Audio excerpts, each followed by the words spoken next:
Welcome back, everybody. We're taking a deep dive into a whirlwind of global news today. It's like a puzzle, seeing how all these events around the world, they kind of connect in ways you wouldn't expect. Exactly. So let's jump right into U.S. politics, shall we? Mm, Trump's back in the White House in 37 days. Can you believe it? 37 days, huh?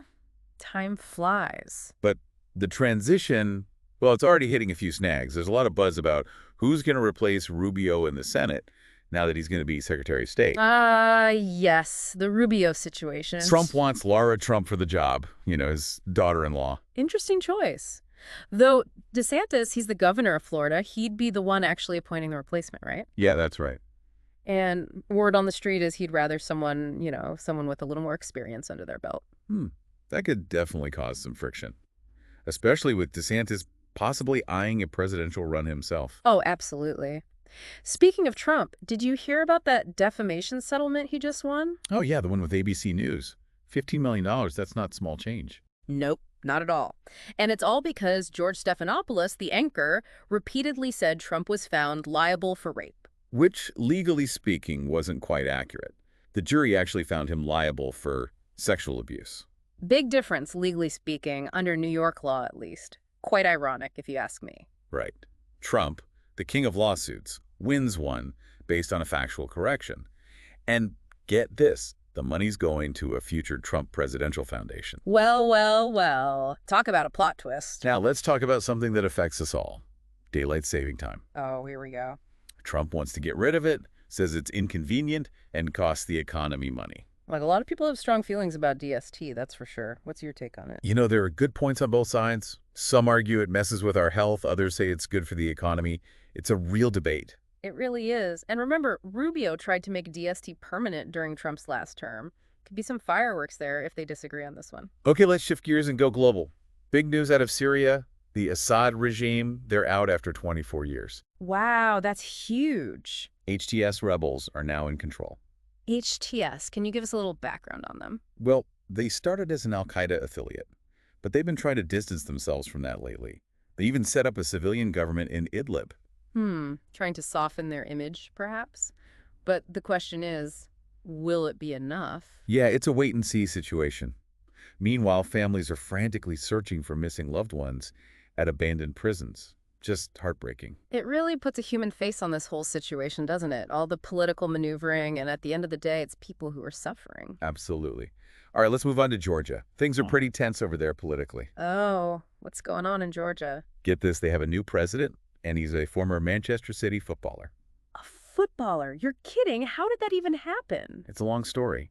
There have been pro-EU protests, claims of rigged elections, and their attempt to join the EU is on hold. Sounds like a mess. It is. And now they've got a president with zero political experience, appointed by a parliament many see as, well, not exactly democratic. I can see why people are upset. Will international pressure force any change, or will this just make things worse? Tough to say. Okay, Let's talk about Cyclone Chido. a cyclone. Where did this one hit? It slammed into Mayotte, a French territory in the Indian Ocean. It's the worst cyclone they've seen in almost 100 years. 100 years? That's terrifying. Yeah, there's been a lot of damage. Yeah. And they're worried about a high death toll. Oh. France is sending aid, but this is going to be a long recovery. And probably a stark reminder about the increasing power of these extreme weather events. For sure. And while we're on the topic of global events, things are heating up between Ukraine and Russia again. Oh no, what happened now? Ukraine is demanding an apology from FIFA because, get this, they put out a map that left out Crimea. Wow, that's a pretty big oversight. It's symbolic, but it shows just how sensitive the whole Crimea situation still is. Crimea. That was annexed by Russia, what, back in 2014? Yeah, way back then. And on top of that, Russia just launched another massive attack on Ukraine's power grid. It's the 12th one this year. They just keep hitting those power grids. It's winter over there, too. Exactly. And this attack comes right as Trump is about to take office again. Remember, Trump has said he doesn't want to use U.S. missiles against Russia. Yeah, he seemed to side with Moscow on that one. So, with Trump back in charge, could this mean a change in U.S. policy towards the conflict? That's the million-dollar question. Last but not least, let's head over to South Korea. Their president has been impeached. Impeached. What led to that? Well, it's been a buildup. Political deadlock, protests, and then he tried to declare martial law. Martial law. Sounds serious. It is. The impeachment vote passed, but now the court has to decide if he's actually out. So South Korea's political future is hanging in the balance, huh? Pretty much. Welcome back, everybody. Let's dive back into what's happening in Syria. With the Assad regime gone, things are really up in the air right now. It's wild to think they held on for so long, and then boom, it all crumbles. It just goes to show power can shift so fast. Absolutely. It's like watching a pressure cooker finally explode. Years of civil war, Russia backing off to deal with their own problems, and Assad's own army, well, let's just say morale wasn't exactly sky high. It all adds up, doesn't it? But now we've got HTS in charge, and they've got, shall we say, a colorful past. HTS, yeah. We can't forget they started out as an al-Qaeda offshoot, but lately they've been trying to distance themselves from that, even set up a civilian government over in Idlib. They're calling it the Syrian Salvation Government, if you can believe it. It makes you wonder, is this a real change of heart or just clever PR? That's the million-dollar question. They say they've cut ties with al-Qaeda, that they want a peaceful, inclusive Syria. But you know what they say. Actions speak louder than words, right? Yeah. And we've heard reports of HTS cracking down on anyone who disagrees with them, imposing strict Islamic law. Not exactly a good sign for democracy, is it? Not really. And then you've got Russia. They gave Assad and his family a place to hide, but they're also talking to HTS. My guess is they want to keep some influence in the region, no matter who's in charge. Makes sense. And we can't forget Turkey. They're pushing for a smooth transition, an inclusive government, all that. But let's be real, they're worried about the Kurds up north. So it's all about protecting their own interests, too. It's a real tangled web, isn't it? And it's the Syrian people who are caught in the middle, families desperately trying to find missing loved ones, everyone trying to pick up the pieces after years of fighting. It's just Devastating. One of the articles we read described this scene at an abandoned prison. People sifting through piles of photos, bags of remains, just hoping for any trace of their loved ones. It really brings it home, doesn't it? It does. The human cost of this conflict, it can't be measured. Absolutely. Okay, let's switch gears to Georgia, shall we? Remember, they just appointed a former footballer as president. Oh, yeah, that was a strange one. It sounds like something out of a movie, doesn't it? It really does. But honestly, it just shows how deep the political crisis is over there. You've got these massive pro-EU protests, accusations of vote rigging, their bid to join the EU totally stalled. Yeah, I remember reading about all that. It wasn't pretty. And then they appoint this guy. No political experience whatsoever from the ruling party, which a lot of people see as pretty authoritarian. No wonder people are angry. The opposition is calling it a total sham, demanding new elections, a return to democracy. And they're not alone. The EU and the US are both concerned about this whole situation. They're worried about basic democratic rights being trampled on. It's a reminder, isn't it? Democracy is fragile. You have to fight to protect it, or things can go south really quickly. All right, let's talk about Ukraine and Russia. Things haven't exactly calmed down over there. I bet not. Last I heard, they were still at it. Well, now Ukraine wants FIFA to apologize.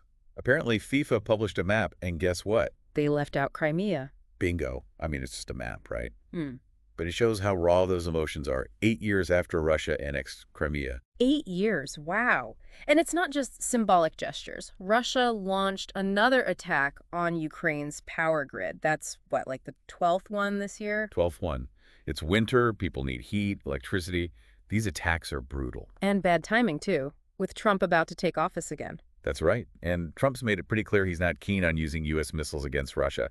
He seems to be on Moscow's side, really. So that raises the question, is U.S. policy going to shift under Trump? Will Ukraine be left out in the cold, so to speak? We'll have to wait and see. Okay, one more stop on our world tour. South Korea. Their president was impeached. Yeah, I heard about that. Didn't he try to impose martial law or something? He did. And that was after months of political gridlock, protests in the streets. It was a whole thing. And now he's facing impeachment. Wow. The vote passed. But the court still has to decide whether he's actually removed from office. So South Korea is holding its breath, waiting to see what happens next. Exactly.